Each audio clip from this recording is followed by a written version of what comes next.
What's going on, everyone? Jeremy here from the Quartering, and Blizzard continues to get blasted as they remain silent. Now, I'm going to throw a prediction out there. I think they're probably going to say something. They're probably going to say it on Friday at like 5 p.m. or 4 p.m. That's my prediction.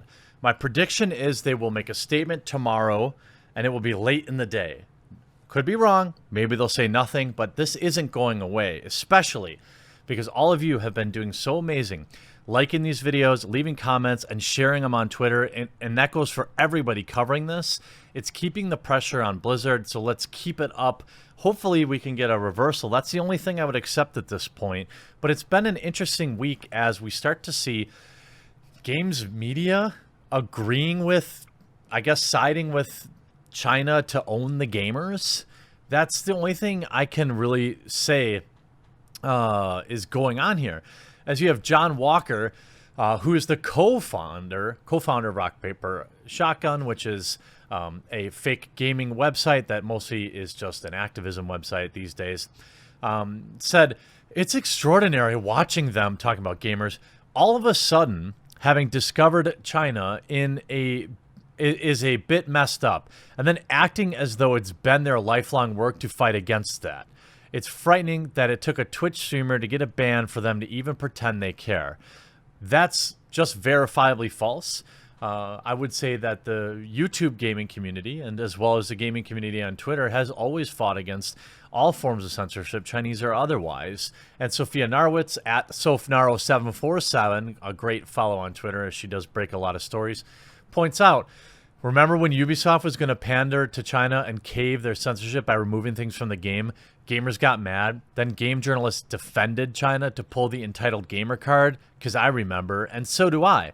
I remember all of that, and that was about 10 or 11 months ago. And oh, by the way, before I get into this, well, here, look. Ubisoft pandering to unreasonable players. Adjusting some minor visual elements and art assets to prepare Rainbow Six for a China release. This was when they removed slot machines and blood effects, I believe, but they removed it from the Western markets. Look, if you want to sanitize your game after you've made it the best you can for the Western markets, fine, but don't force that change on your current customers. And as far as that, if I remember correctly, they went back on this, and he wrote whole articles about entitled gamers, and you have this great combination from definitely not Scrump Monkey at Scrump Monkey MD. Entitled fans call for the cancellation of mobile Diablo Immortal. Fans react to Diablo Immortal like disrespectful edgelords. Diablo Immortal reveals entitled gamers a new chance to look like jerks. How to handle entitled gamers when announcing a mobile game. This is all back just last year at BlizzCon. The Eternal Game Journals were running PR interference for Blizzard after fans got angry at them for the bait and switch whilst selling out to a beloved IP to the Chinese mobile game company with a shady track record. We knew the China push was a bad idea then, and we spoke out about it then. And you have a great combination here. Maybe, just maybe, if journalists had used some of those think pieces and tweets to instead talk about what large American game companies pivoting into the mobile market could mean for free expression, the gaming press wouldn't look like hopelessly inept gang of clowns. And you can see all of these great, just obsessive, just we're going to own the gamers.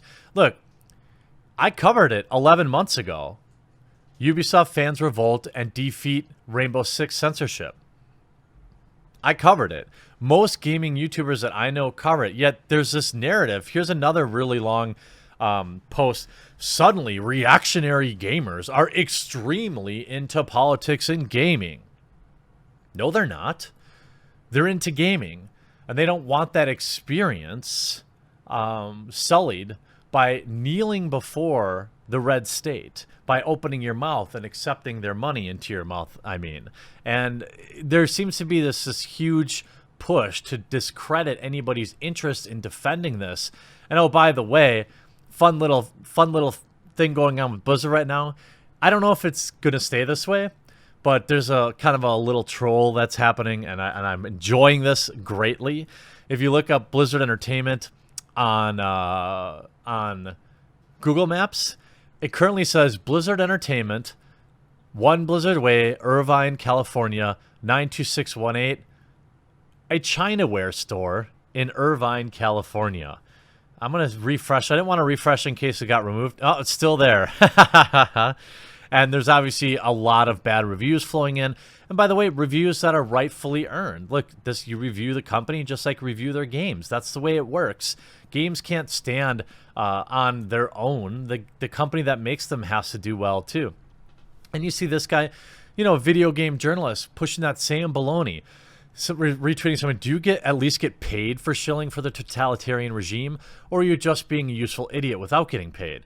Saying, it's extraordinary watching all of them suddenly having discovered that China is messed up and acting as though it's been their lifelong work. No, that's not what anyone's acting like, by the way. Then he goes on, last November, they, being gamers, all threw away their toys because Blizzards did a very misjudged PR campaign, eventually announcing a crummy free-to-play phone game instead of Diablo 4. Now they're pretending en masse 'twas actually about their concern with Activision's involvement in Chinese markets. Absolutely not. Again, there's no evidence of this whatsoever, and I remember specifically in my videos covering this, since I wasn't a huge Diablo fan, I covered the fact that it was an absolute train wreck, and that Blizzard was clearly just giving up for that China money. That was the prevailing narrative here on YouTube. Apparently, if you live on Twitter, you might not see it because you surround yourself with disingenuous hacks. This person themselves admits that they just mute people who dissent against them anyway. To do this, they dug out a year-old tweet where I called out the former behavior to prove that I'm a paid shill of the Chinese government.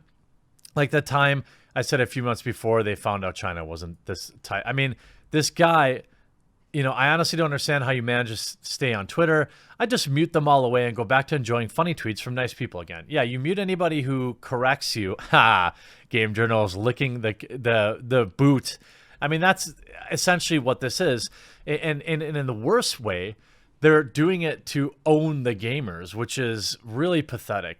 You even see Kotaku getting in on it here with an article saying, Blizzard Hong Kong's misstep prove video games aren't neutral. So instead of writing an article on how you might support, how you might help spread the message, instead of writing that article, okay, you're writing an article how this whole situation proves that you were right all along. Imagine a video game journalist being a narcissistic, out-of-touch shill. Imagine, this must be the only one. It must be the first time this has ever happened. But this article, again, completely misses the point. None of this is, you're purposely misrepresenting the argument of the people who don't like it in their video games, and I will correct you again as if you actually want to be corrected, because you don't. You just want to say what you want to say to get your likes and retweets from your fellow blue checkmarks on Twitter to own the gamers. The people that you're supposed to be representing, by the way. People don't like these type of real world soapboxing. It's not necessarily that anything exists in a game that might, it's like you can't have a Congress in a video game. That's not what it is. It's when video games pander and push a message. When they don't allow the gamer themselves to decide between what right and wrong. When the game goes out of its way to tell you what's right and what's wrong. And we've seen with Death Stranding, Kojima coming directly out and saying, hey, I don't want to tell my players what's right and what's wrong. I want them to decide on their own. I want to present both sides. This is fine. This is every time some game journal says politics and video games, just remind them that they're either purposely misrepresenting the argument or they're stupid. Because ultimately, like I said, it's never been, I don't want anything in the game. It's been about the preaching. And this whole situation with Blitzchung and Hearthstone has absolutely nothing to do with politics and video games at all. It has everything to do with simply politics, to be honest with you. And the idea that gamers aren't political has never been an argument that I've made. It's never been an argument that those who don't like that type of things in their video game has made. It's been the argument from a straw man, apparently. And you have this thing where it's like, it's an official statement. Blizzard cited the 2019 Hearthstone Grandmasters official competition rules. We know this already.